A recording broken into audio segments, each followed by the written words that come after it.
Welcome to another episode of Insects for Dummies. I'm your host, Mitchell Logan, and today we'll be talking about an insect many of you have probably seen before.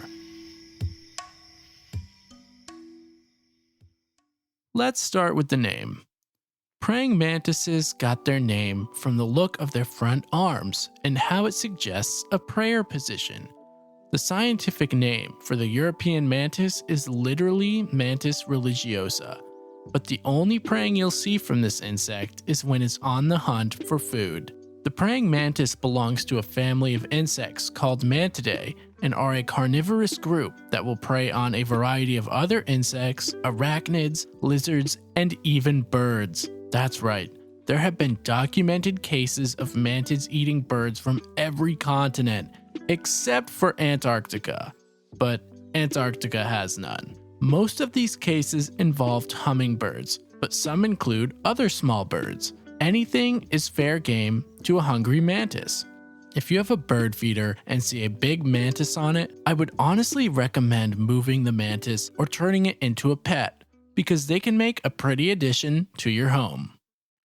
Maybe you have a neighbor with a noisy canary that just won't shut up, and you can't be bothered to train your lazy good-for-nothing cat to do the job.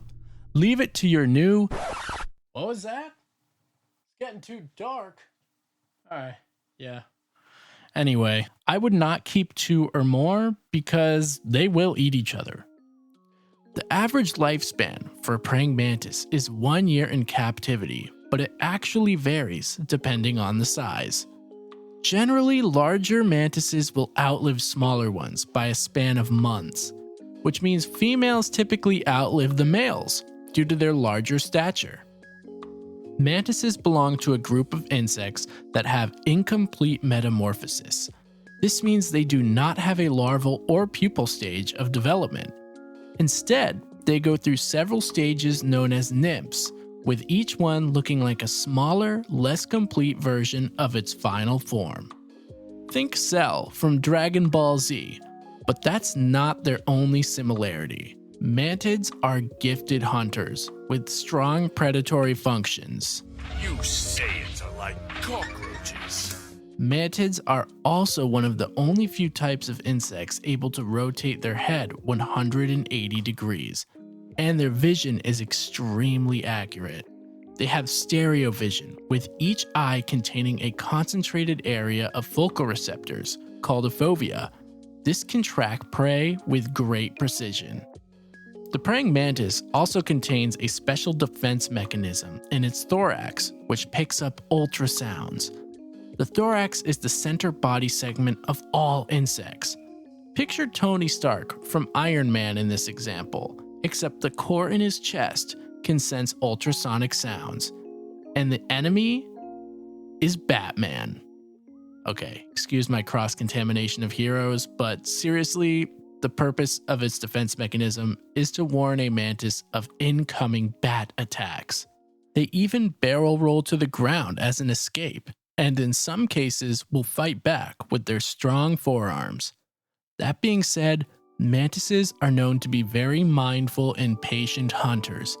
They don't go to battle like stag beetles, and instead prefer to stay as still as possible and only strike when success is visible. They are true masters of camouflage and come in a ridiculous amount of colors and body types, resembling everything from fresh foliage to dying leaves and even flower petals.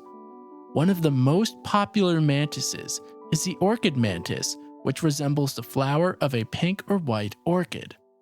Most people will refer to all mantids as praying, but the reality is that praying mantises are only one small group, or genera, out of the much larger family Mantidae. Another misconception that I'm sure many people have heard is that all female mantids will bite the head off their male partners and eat them after or during sex, but this is not a guaranteed event. This is done if food is scarce, and the female needs more nutrition to ensure the success of her offspring. It can also be advantageous to the male, because once he's been decapitated, the success of fertilization is actually increased due to the relaxing of bodily functions. I've made mantises so far sound like the top of the food chain in the insect world, but these, like everything else, have their fair share of predators and parasites. One parasite in particular that is extremely interesting and terrifying is the hairworm. These worms live in water and start out incredibly small. They work their way up the food chain by being consumed by their hosts. In other words, there is no way for a mantis to avoid this parasite.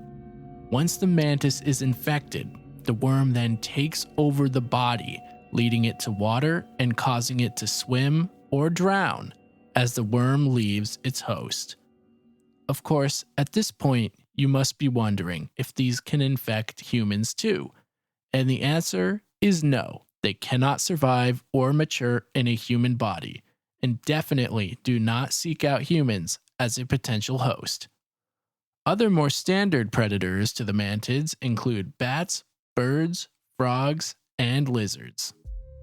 The praying mantis is a well-known insect, and as you would expect, it comes with a great amount of lore from various countries. The Native Americans believed the praying mantis was a symbol of wealth and good fortune, and as a representation of life, death, and rebirth. It would be interesting if there were a reaper mantis, but no such species exists. Actually, in Egyptian folklore, the mantis was said to guide one to eternal life. And in France, it is believed that if you become lost, a praying mantis can point you home. Similarly, in Islamic cultures, the mantis is believed to guide pilgrims.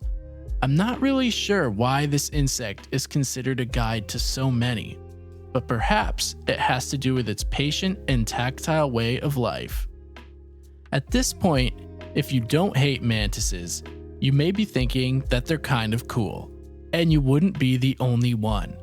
Mantises are one of the more popular and common insect pets for collectors and hobbyists, and fortunately, keeping one isn't very hard to do. All you need is a container, preferably twice as wide and 3 times as tall. You don't need a massive container unless you plan to give it a lot of free moving food to hunt. If you get a lot of flies or unwanted insects in your house or apartment, then having a pet mantis might actually be nice. One of my favorites is the ghost mantis. This comes from Africa and resembles a crumpled leaf to catch their prey off guard. If you live in the United States, you're probably most familiar with a species from China and Europe. Both of them were introduced, but only the European variety was purposeful. They thought this praying mantis might help reduce pest populations of gypsy moths, but with most biocontrol back in the day, it was ineffective. Many people view the mantis as a beneficial insect, but as you now know, they will eat anything they deem possible. There is only one species of mantis that is native to the US, and that is the Carolina mantis. You can find this one south of Jersey into Florida. Thanks for listening to this episode of Insects for Dummies. Intro and outro music credit goes to myself. If you want to find some more chill music written by me, you can find it on all streaming platforms under Mitchell Logan. If you like this episode and or are enjoying the podcast, please rate and leave a review. It really helps the show. You can also check out the IG page at Insects for Dummies. That's insects number 4 dummies.